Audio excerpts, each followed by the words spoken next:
আসসালামু আলাইকুম, চ্যানেল এক কৃষি সংবাদে আমন্ত্রণ জানাচ্ছি আমি রেদিতা রেজা। দর্শক, এখনকার এই সংবাদ আয়োজন একই সঙ্গে চ্যানেলের ইউটিউব চ্যানেল এবং চ্যানেলের ওটিটি প্ল্যাটফর্ম আইস্ক্রিনে লাইভ স্ট্রিম হচ্ছে। নিত্যপণ্যের দামে লাগাম টানা যাচ্ছে না। ব্রয়লার ও সোনালী মুরগি এবং ডিমের দাম সরকারিভাবে বেঁধে দেওয়া হলেও বাজারে বিক্রি হচ্ছে বেশি দামে। কাঁচা মরিচ সহ দাম বেড়েছে প্রায় সব সবজির। আগে থেকে বেড়ে থাকা চালের দামও কমেনি, যদিও সরবরাহ পর্যাপ্ত বলে জানান বিক্রেতারা। পরগাজমের রিপোর্ট। বাজারে পেঁয়াজ, রসুন, আদা, ডাল, আলু সহ কিছু নিত্যপণ্যের দাম নতুন করে বাড়েনি। ক্রেতাদের কাছে আপাতত স্বস্তির খবর এটুকুই। আলু বেচতেছি আপনার 55 টাকা কেজি, আর দেশি পেঁয়াজ বেচতেছি 115 টাকা কেজি, আর রসুন বেচতেছি বড়টা 210 টাকা, দেশিটা 230 টাকা। আগে থেকেই ঊর্ধ্বমুখী চালের দামকে আর নামানো যাচ্ছে না, অথচ বিক্রেতারা বলছেন আড়তে চালের ঘাটতি নেই। আমরা যেখান থেকে চাল আনি, বাজারে ব্যাপক চাল সরবরাহ আছে, চালের দাম বাড়তি। আমার মনে হয় এটা যদি ধরে তাহলে মেল মালিক বা আড়তদার দেখতে হবে। আমরা কেজি 2 টাকা লাভ করি। বাজারে কাঁচামরিচের দাম মান অনুযায়ী 220 থেকে শুরু করে 300 টাকা কেজি।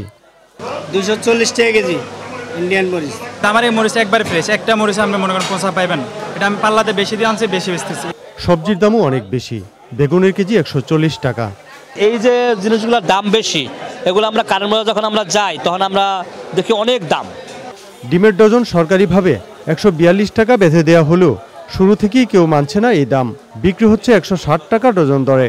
ডিম মানে আমরা আরো থেকে পারমের রেট দিছে না কোন সরকারি রেট দিছে, এই ডিমগুলি আমরা পাই না। বাজারে গেলে টাকা লইয়া যায়, কিন্তু টাকা তাহার সত্ত্বেও মাল পাইতাছি না আমরা চাহিদা মতো। ব্রয়লার ও সোনালী মুরগি বিক্রি হচ্ছে নির্ধারিত দামের চেয়ে 10 থেকে 15 টাকা বেশি দামে। সোনালী এটা কিন্তু কিনতেই হয় 280 টাকা, কিন্তু এটা সবসময় পাওয়া যায় না। দেখতে সোনালির মতো, অ্যাকচুয়ালি সোনালী না, ওটার দাম বেশি, ওটা খুব ক্রাইসিস। তো আমাদের কেনা বেশি, আমরা তো ওখান থেকে কিনতে পারতেছি না। নিত্যপণ্যের বাড়তি দামে নাভিশ্বাস উঠছে ক্রেতাদের। বেগুন 140 টাকা, তারপরে আর অন্য বাজার আর কিভাবে করবো, সবকিছু সাধ্যের বাইরে চলে যাচ্ছে। আমার যা সামর্থ্য তার বাইরে বাজার দর। সারা বিশ্বকে উনি হাতে এনেছেন, সারা বিশ্ব ওনার পিছনে। কাজে সামান্য দ্রব্যমূল্য এই সরকার অবশ্যই নিয়ন্ত্রণ আনতে পারবেন। নতুন বাংলাদেশে অনেক কিছুতে সংস্কার শুরু হলো, দ্রব্যমূল্য কমানোর ক্ষেত্রে এখনও পুরোপুরি সফল হতে পারেনি সরকার। তবে সাধারণ মানুষ মনে করছেন সরকার চেষ্টা করলে নিত্যপণ্যের দাম অবশ্যই সাধারণ মানুষের নাগালের মধ্যেই চলে আসবে। পরাগ আজিম, চ্যানেল আই, ঢাকা। অমৌসুমী তরমুজ চাষে ভাগ্য বদলাতে শুরু করেছে খুলনার বটিয়াঘাটা উপজেলার সুরখালী ইউনিয়নের কৃষকদের। পুকুরের পাশে মাচা পদ্ধতিতে এই তরমুজ চাষ করে প্রতি মৌসুমে মাত্র 50,000 টাকা খরচে 4 লাখ টাকা পর্যন্ত আয় করছেন তারা। এতে যেমন সচ্ছলতা এসেছে, তেমনি তরমুজ চাষে উৎসাহ পাচ্ছেন চাষিরা। ড্যানিয়েল সুজিত বসুর রিপোর্ট। খুলনা অঞ্চলের মাটিতে লবণাক্ততার পরিমাণ সবসময় বেশি। একসময় মাছ চাষ এবং আমন ধান আবাদই ছিল এ অঞ্চলের কৃষকের জীবিকার উৎস। ফলে অভাব অনটনের দিন কাটত তাদের। উপজেলার কৃষি অফিসারের পরামর্শে 3 বছর আগে কৃষকরা পুকুর পাড়ে অমৌসুমী তরমুজ চাষ শুরু করেন। এতেই বদলে যেতে শুরু করে এই এলাকার মানুষের আর্থিক চিত্র। এখন বটিয়াঘাটা উপজেলার সুরখালী ইউনিয়নে বেড়িবাঁধের দুপাশে যেদিকে চোখ যায় দেখা যায় মাচাতে ঝুলছে তরমুজ।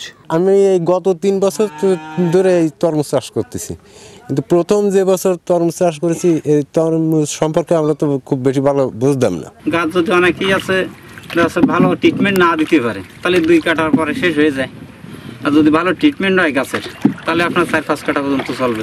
আমরা দুইজনে মোটামুটি একসঙ্গে সার বা এই যে ওষুধ মিক্সার করতে হয়, একটু খেতে কাজছে, ক্ষেত খামারে ওই বন বাসা বা কোপানো কাজ, এগুলো আমরা দুইজনে একসঙ্গেই করি। কর্মকর্তারা জানান এই এলাকার কৃষকদের অর্থনৈতিক অবস্থা বিবেচনা করে তাদের অমৌসুমী তরমুজ চাষ করার পরামর্শ দেওয়া হয়েছে। 2022 সালে আছে তরমুজ আছে 70 হেক্টর আছে তরমুজ আবাদায়, এইবার আছে আরও বৃদ্ধি পাই পর্যায়ক্রমে, কিন্তু 2023 সালে আছে 300 হেক্টর আছে তরমুজ আবাদায় এই এলাকায়।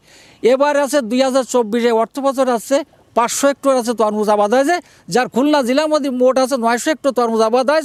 তার মধ্যে আমার এই সুরখালী ইউনিয়ন আছে 500 হেক্টর। আমাদের প্রথম চ্যালেঞ্জ ছিল যে এই কৃষকদেরকে আমাদের মোটিভেট করা, যেটা আমরা কৃষি সম্প্রসারণ অধিদপ্তরের মাধ্যমে এবং আমাদের প্রকল্পের মাধ্যমে আমরা কৃষকদেরকে সরকারি সহায়তা দিয়েছি এবং আমাদের কৃষি সম্প্রসারণ অধিদপ্তরের কর্মকর্তারা সবসময় কৃষকদেরকে উদ্বুদ্ধ করার জন্য তাদেরকে পরামর্শ দিয়ে গেছে। চলতি মৌসুমে খুলনা জেলায় মোট 900 হেক্টর জমিতে তরমুজ চাষ হচ্ছে, যার মধ্যে সুরখালীতে চাষ হয়েছে 500 হেক্টরে। Daniel Sujit Bose, channel I, Khulna. বগুড়ায় 3 দিন ব্যাপী কৃষি প্রযুক্তি ও পুষ্টি মেলা হয়েছে। কৃষি উন্নয়নের মাধ্যমে পুষ্টি ও খাদ্য নিরাপত্তা জোরদারকরণ প্রকল্পের আওতায় কৃষি সম্প্রসারণ অধিদপ্তর এই মেলার আয়োজন করেছে। আয়োজনে প্রধান অতিথি ছিলেন কৃষি সম্প্রসারণ অধিদপ্তরের বগুড়া অঞ্চলের অতিরিক্ত পরিচালক সরকার শফিউদ্দিন আহমেদ। অনুষ্ঠানে সভাপতিত্ব করেন কৃষি সম্প্রসারণ অধিদপ্তরের উপপরিচালক মোহাম্মদ মতলুবুর রহমান।